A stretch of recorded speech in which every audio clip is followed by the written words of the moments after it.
Hello दोस्तों, स्वागत करते हैं आप सभी का आपके अपने यूट्यूब चैनल जैकपुर पे। आज के इस वीडियो में हम डिस्कस करेंगे क्लास 10th का साइंस का सब्जेक्टिव मॉडल क्वेश्चन पेपर को। ठीक है, और आज के इस वीडियो को हम लोग 3 पार्ट में डिवाइड करेंगे। एक है आपका जैसे आपका सेट 1 है ये आपका, तो सेट 1 में भी आपका सेक्शन वाइज बटा हुआ है। सेक्शन ए है, सेक्शन बी है और सेक्शन सी है। तो इस वीडियो में हम लोग सेक्शन ए के सभी क्वेश्चन को देखेंगे, इसके बाद फिर सेक्शन बी वाले क्वेश्चन को देखेंगे, उसके बाद फिर सेक्शन सी वाले सेक्शन को क्वेश्चन आंसर को देखेंगे। तो सभी इंपॉर्टेंट है। लगातार करने से क्या होता है, आप लोगों का वीडियोस लंबा हो जाता है और आप लोग याद करने में भी दिक्कत होती है। तो आप लोग पार्ट बाय पार्ट याद करो। समय अभी भी है आप लोगों के पास, यदि आप डेली पढ़ोगे, अच्छे से पढ़ोगे तो अच्छा आप लोग परफॉर्मेंस कर पाओगे। ठीक है, तो चलिए स्टार्ट करते हैं। सबसे पहले हम लोग आ चुके हैं सेक्शन नंबर ए में। देखिए ये आपका सेक्शन नंबर ए है। सेक्शन नंबर ए में आपको वैसे 5 क्वेश्चनों को हल करने के लिए कहा गया है, लेकिन यहाँ पे 7 क्वेश्चन दिया गया और हम लोग 7 क्वेश्चन को हल करेंगे, क्योंकि कौन सा क्वेश्चन एग्जाम में आ जाएगा इसको कोई नहीं जानता है। ठीक है, तो चलिए स्टार्ट करते हैं। हम देखते हैं क्या है हमारा पहला सवाल। सबसे पहला सवाल देखिए, क्वेश्चन नंबर 1। क्वेश्चन नंबर 1 में कह रहा है कि चुंबकीय क्षेत्र रेखाओं को किन्हीं 2 गुणों को लिखना है आपको। तो देखिए इसके 2 गुण आपके सामने लिखा गया है, इसको नोट कर लीजिए आप लोग। ये बंद वक्र होते हैं। ये क्या होते हैं?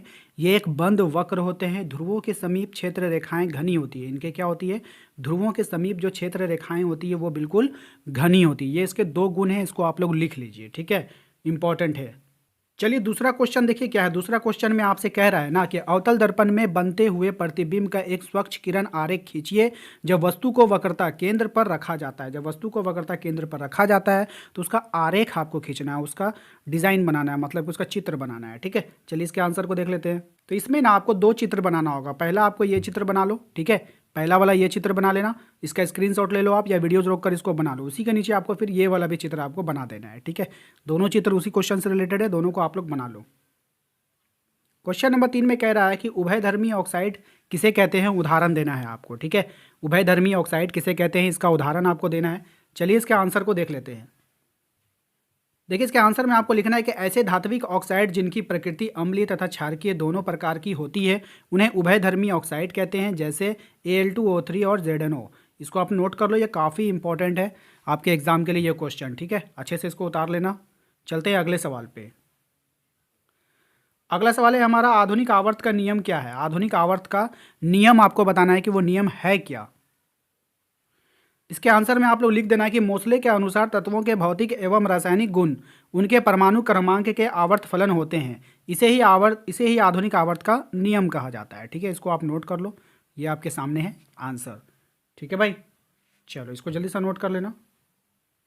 चलिए इसके बाद जो हमारा अगला सवाल है वो सवाल क्या है देख लीजिए। सवाल में कह रहा है आपसे कि पित्त का क्या कार्य होता है। पित्त का कार्य क्या होता है इसको बताना होगा आपको। तो चलिए इसका आंसर को देख लेते हैं। देखिए इसका आंसर में आपको लिखना है, पित्त अमाशय से आए भोजन को अम्लीय प्रभाव को क्षारीय बनाता है। माने पित्त अमाशय से आए भोजन के, को नहीं होगा यहाँ पे, के होगा, के अम्लीय प्रभाव को क्षारीय बनाता है। ये आंत की दीवारों को कर्मकुंचन के लिए उत्तेजित करता है। तो ये इसका आंसर हो गया। चलते हैं नेक्स्ट देख लेते हैं क्या है आपके लिए। क्वेश्चन नंबर 6 है आपका, खाद्य श्रृंखला किसे कहते हैं। ये भी इंपॉर्टेंट क्वेश्चन है, ध्यान में रखिएगा। चलते इसके आंसर को देख लेते हैं।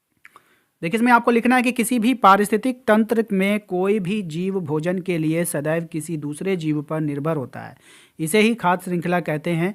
एग्जाम्पल के तौर पे आपको जैसे कि घास देना है, घास को कौन खाता है, हिरन खाता है, हिरन को कौन खा जाता है, शेर खा जाता है। तो ये साइकिल चलता रहता है। ठीक है, यही आपका आंसर हो जाएगा। तो इसको आप लोग नोट कर लेना। अगला क्वेश्चन देखिए क्या है, निम्नलिखित जीवों में होने वाले जनन की विधियों को आपको लिखना है। एक है आपका हाइड्रा, दूसरा है राइजोपस।